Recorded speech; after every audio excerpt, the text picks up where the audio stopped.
Can you, Madam Chair, can you all hear me now? Yes, we can. Okay. Well, I could have a sense of humor about operating on 2 and 3 and 4 devices trying to get into this hearing, but I was hearing it, and it is an important hearing. And so I want to again thank you very much for your leadership, to Floridians and the ranking member. And I appreciate the fact that we have a combination, very important combination of police departments and fire departments in our chair and ranking member. I support both in terms of the vital work that they do, coming from Texas and coming from Houston, and being in the eye of disasters. We have had to rely upon the teams working together. Let me give a brief anecdote as I raise my questions to the witnesses that are there. I was in the United States Capitol on 9/11. I was told by then Capitol Police, the first voices we heard to get out and run as we saw them doing their job. And it was well known that the first level of information was not any information because we did not have the connectedness that we needed. And rumors were that they were headed toward the White House, the Capitol, the State Department, and as well that they were headed to Houston, Texas, because it was the energy capital of the world. So I firsthand understand clearly, in contrary to my dear friend from Louisiana, Mr. Higgins, that we cities and communities, we support police with funding. We understand, and you should understand, that there are issues that would involve the George Floyd Justice and Policing Act. But we are supportive of the basic infrastructure of law enforcement in this nation, and that is all Americans who cede themselves to the authority of law enforcement and first responders, fire departments, as they do their job. So let me ask this general question that may have been asked, but I can ask in a different way. It is all about infrastructure. It is all about the connectedness that you need to communicate. And in our visit to 9/11, we were so much reminded of what happened with the firefighters, heroic running up those stairs, and how different systems cannot communicate. So I understand we're still on the 1960s and 1970s infrastructure. Give us just your points of what we need to do immediately. There's a funding question, there's a technology question, and I know that you have been answering, but give it to me in a pointed way so that we can end this in 2021 that you've been in dealing with for this long period of time.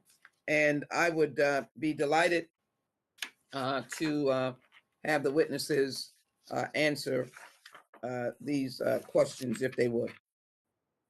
And do I need to call on the deputy chief of the fire department in Seattle and then others who could answer? Thank you. Thank you, Congresswoman. Chief Lombard. Thank there you are.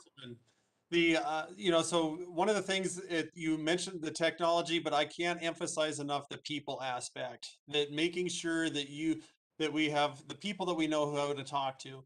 When I went down to Hurricane Harvey, one of the first phone calls I was able to make was to Todd Early, your SWIC, your statewide interoperability coordinator, and Ken Wright, who works with the Houston Fire Department.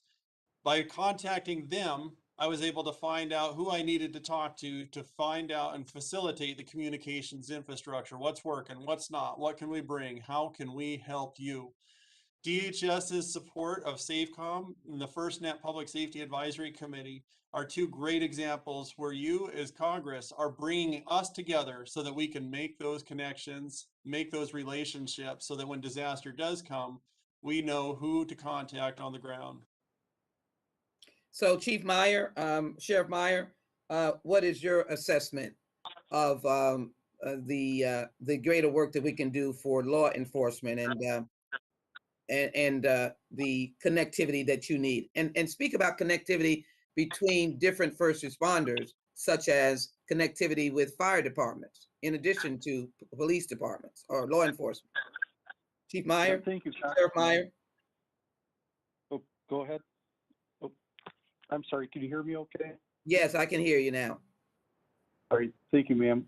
Congresswoman, thank you for giving me a chance to talk about this. One of the most important things that Deputy Chief Lombard talked about was that communication planning process, and that is a fact. DHS has been a leader on this, and continued funding and support of SAFECOM, where I served as funding and sustainment, where we developed ideas of how to have radio systems that not just interconnected, but were truly interoperable, because we understood, as you stated, we have to talk to the police, the fire, the EMS, and all of the public safety people that support us.